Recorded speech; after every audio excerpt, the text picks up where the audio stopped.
Halo semuanya.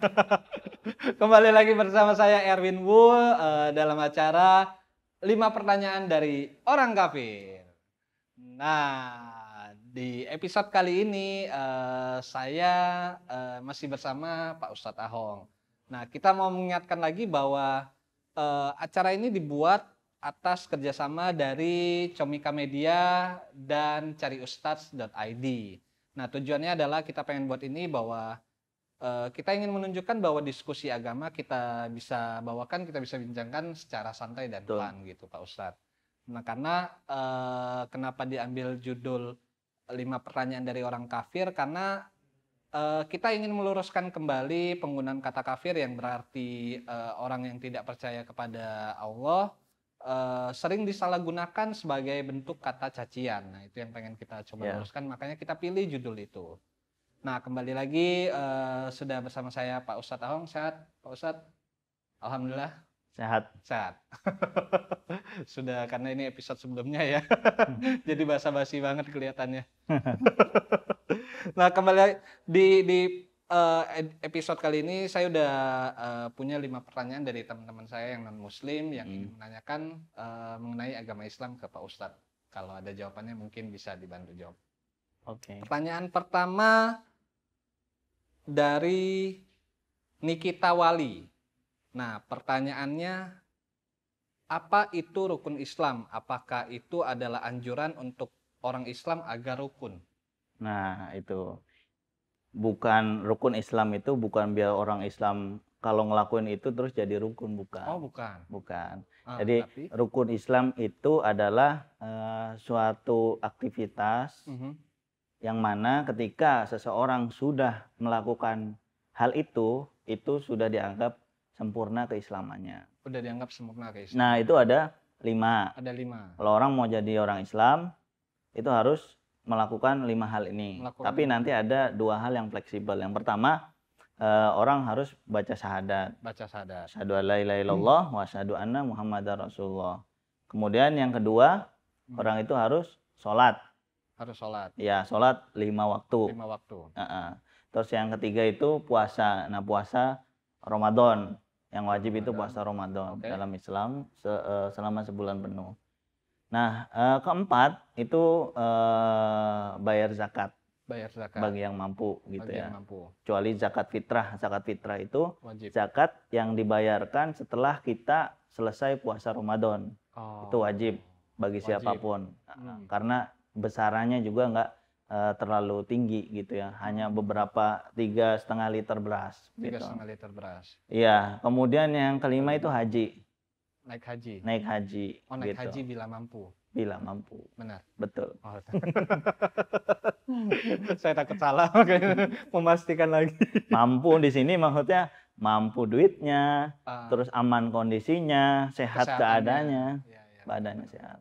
Berarti gitu, harus dilakukan kecuali 2 ini yang sunnah ya? Bukan sunnah, kondisional. Kondisional itu artinya kalau dia udah mampu, ya dia wajib zakat, zakat profesi misalnya. Kemudian ada juga yang ke haji itu ya kalau dia sudah mampu secara 3 tadi, keuangan, terusnya kondisi aman, terus ketiga badannya sehat. Gitu. Itu 5 rukun Islam. Kalau orang melakukan itu keislamannya dianggap sempurna. Iya, betul. Nah, ini melanjutkan salah satu rukun Islam yang cukup mengganggu, bukan mengganggu, cukup ada di kepala saya, mengenai membacakan 2 kalimat syahadat. Nah, itu apakah harus dibacakan dengan niat? Semisal gini, maksud saya hafal 2 kalimat syahadat.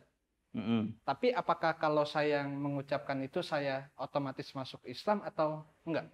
Nah, iya biasanya ya untuk formalitas itu kan namanya syahadat itu persaksian. Kalau persaksiannya harus ada orang yang menyaksikan gitu. Kalau kita sendiri mengucapkan ya berarti kan nggak ada yang menyaksikan. Nanti secara administratif negara misalnya kan kita ini juga. Tapi kalau misalnya secara mengucapkan syahadat tapi tidak disaksikan itu bisa saja. Cuman kan secara formalnya harus disaksikan. Gitu. Syahadat itu persaksian. Gitu.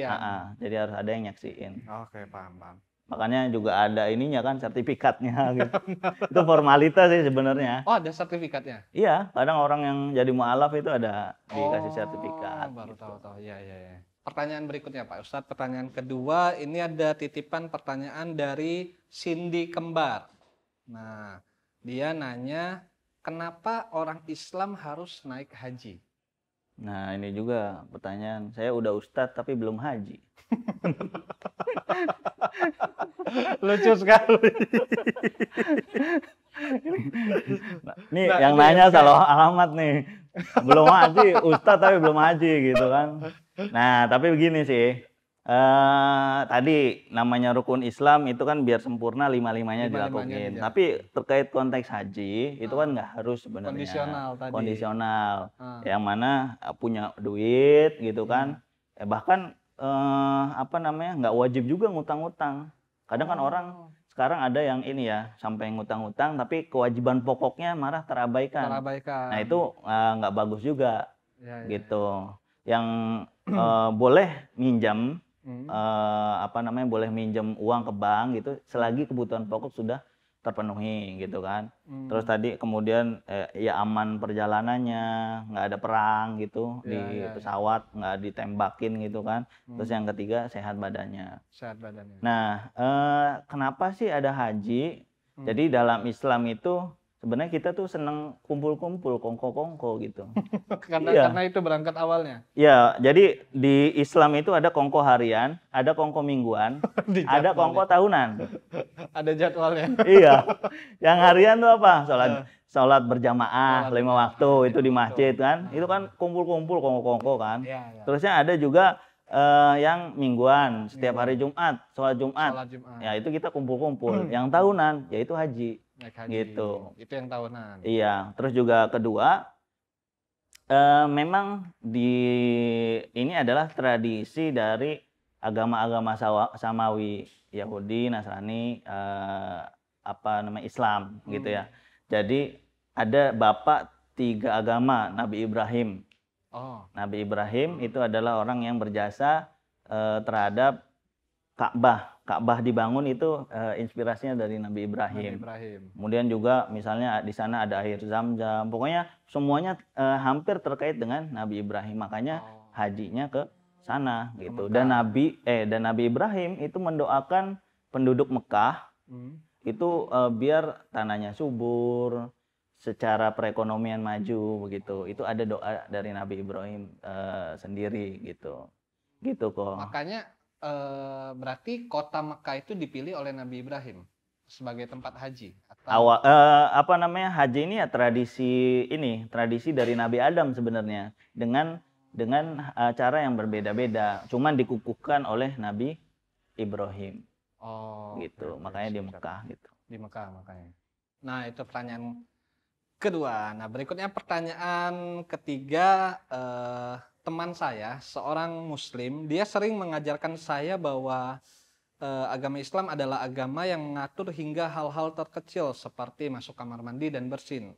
Bisakah dijelaskan Pak Ustadz mungkin kenapa Islam di agama Islam sedetail itu? Ya, Islam itu datang di saat bangsa jahiliyah, orang-orang Arab jahiliyah, itu tradisinya sangat nggak manusiawi banget. Ya, pertama misalnya orang-orang Arab jahiliyah, bahkan nggak Arab jahiliyah aja ya, pada waktu itu sebelum Islam datang, memang budi pekerti atau akhlak manusia itu nggak ada gitu. Ya, bahkan perempuan yang lahir itu dikubur hidup-hidup. Itu bukan Islam, tapi Arab jahiliyah. Iya, itu tradisinya seperti itu. Bahkan perempuan yang menstruasi, gitu ya, perempuan yang menstruasi itu nggak mau cowok-cowoknya nih, nggak mau ngobrol aja nggak mau, deket-deketan berdua begini. Karena? Ya karena haid itu adalah sesuatu hal yang kotor. Jadi perempuan itu adalah hal yang kotor. Gitu. Di Arab jahiliyah. Iya. Terus ada lagi orang Arab Badui itu kalau kencingnya sembarangan, bahkan pernah ngencingin masjid. Masjid dikencingin. Wah, kalau sekarang masjid dikencingin, wah penistaan agama langsung 5 tahun penjara. Tapi Nabi tuh Nabi, udah biarin, dia kan orang nggak ngerti. Kalau lu gusa-gusa, ntar malah najisnya kemana-mana, kotorannya malah kemana-mana, udah biarin. Nggak dilaporin tuh sama Nabi. Ya nggak kan? dilaporin? Nggak masuk penistaan agama. Kalau sekarang kan, wah langsung masuk penistaan agama. Iya, apalagi bukan orang Islam yang ini. Iya.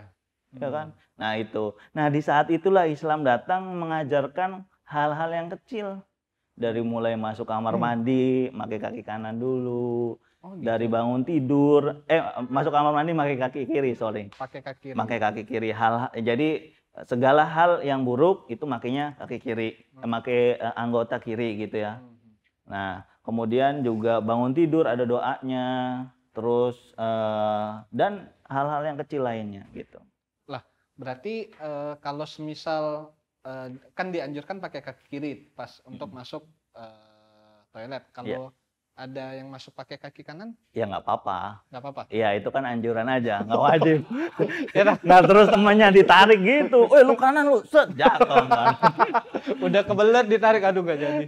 Kalau masuk anjuran aja gitu. Anjuran lebih baik menggunakan simbolik sih ya, simbolik. Hal-hal yang ini pakai kiri gitu. Nah jadi mau tidur ada doanya biar nggak diganggu. Terus mau bergaul dengan pasangan kita, istri, ada doanya begitu. Ada doanya sendiri masing-masing. Iya, pokoknya mau ngapain aja serba doa gitu. Mau belanja online juga harus ini. Ada belanja online? Iya, harus doa dulu. Biar kalau misalnya nanti nggak doa nih, ya kalau nggak doa, apalagi misalnya istri kita gitu belum doa belanja online gitu. Kalau kemasukan setan bahaya. Apa aja dibeli. Dibeli semua. Iya kan? Yang suami yang pusing. Nah, itu dia makanya. Padahal kita udah ngasih, terus ada abang kurir kan. COD kita bayarin lagi padahal udah bayar. Nah, itu kalau nggak doa pas belanja online gitu. Mungkin boleh di-share nggak Pak doa untuk belanja online apa? Nah, itu harus tanya istri saya sih, saya nggak pernah belanja online. Baik, kita sambut istri Pak Ustadz Ahong. Silakan masuk. Tapi semua diajarkan sedetail itu emang ada gitu berarti di agama Islam ya. Oke. Pertanyaan selanjutnya. Ini teman saya juga, dia seorang Muslim.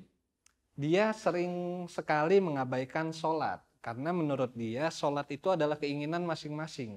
Itu gimana menurut Pak Ustadz? Iya. Makanya ada konsep pahala. Dalam Islam itu ada konsep pahala. Pahala tuh reward. Ya, buat orang yang melakukan suatu kebaikan. Biasanya kan kalau kayak gini tingkatannya orang yang masih sekolahnya sekolah dasar itu atau PAUD, TK gitu kan masih mau reward gitu ya. Nah, memang itu di Islam ada dan itu nggak salah juga gitu. Nggak salah. Tapi semakin orang tinggi keislamannya begitu kan, dia udah nggak mengharapkan itu lagi. Jadi nggak mengharapkan reward lagi. Nah, tapi orang bisa mencapai sampai ibadah atau beribadah itu nggak mengharapkan pahala. Ini kan berawal dari ini dulu, dari yang ngarepin pahala dulu, terus baru enggak kan.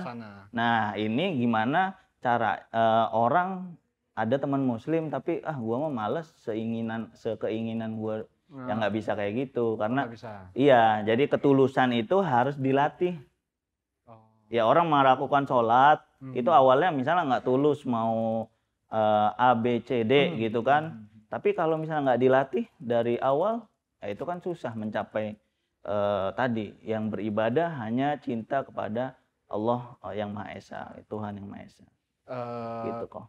Karena kan emang di agama Islam setahu saya sholat 5 waktu itu diwajibkan. Betul. Nah berarti kalau konteksnya seperti ini berarti kita akan bicara ke arah pahalanya, berarti pahala yang akan dia dapat berkurang gitu. Jadi justru nanti kan di dalam Islam tuh kita wajib melakukan apa yang diperintah Tuhan dan menjauhi larangannya. Nah, sholat ini bagian dari perintah Tuhan. Kalau nggak melakukan perintah, berarti dihukum dong. Gitu. Benar. Kayak anak sekolah aja. Lu kata gurunya ngerjain PR ya, gitu. Nggak ngerjain PR, jadi setrap, gitu kan. Gitu. Okay. Paham. Lanjut kita ke pertanyaan terakhir, Pak Ustadz. Ini ada pertanyaan dari Moana. Nah, dia nanya, orang Islam itu boleh nggak sih sholat di gereja? Karena katanya Pak Habibie waktu di Jerman pernah sholat di dalam gereja. Itu gimana di Islam hukumnya? Ya, dalam Islam memang sholat di dalam gereja itu kan terdapat perbedaan pendapat ulama. Jadi di Islam nih ulamanya banyak. Ada namanya mazhab. Mazhab itu aliran gitu lah ya. Aliran. Nah, kalau misalnya tiba-tiba saya nih nggak ada urusan apa-apa, tiba-tiba gue mau main ke gereja, mau numpang sholat, tapi nggak ada urusan apa-apa. Nah, itu kayaknya gimana? Ntar orang curiga lagi kan? Iya, benar, ya kan? benar. Nah, kecuali kita punya saudara atau misalnya istri kita non muslim gitu, misalnya kita nganterin ke gereja. Nah, kebetulan di gereja juga misalnya disediain sama teman-teman non muslim gitu kan. Nah, udah masuk waktu dan waktunya udah mau habis gitu ya, sholat aja di gereja nggak masalah. Jadi ada contohnya. Ya ada contohnya, sahabat Umar bin Khattab itu juga sholat di gereja. Gitu. Berarti tergantung konteksnya gitu ya. Iya. Kalau nggak semata-mata bahwa kita bilang boleh, wah sholat di gereja hari ini. Iya, orang ntar curiga juga, kagak kenal, kagak apa, ngapain lu kesini? Tiba-tiba sholat di gereja gitu ya.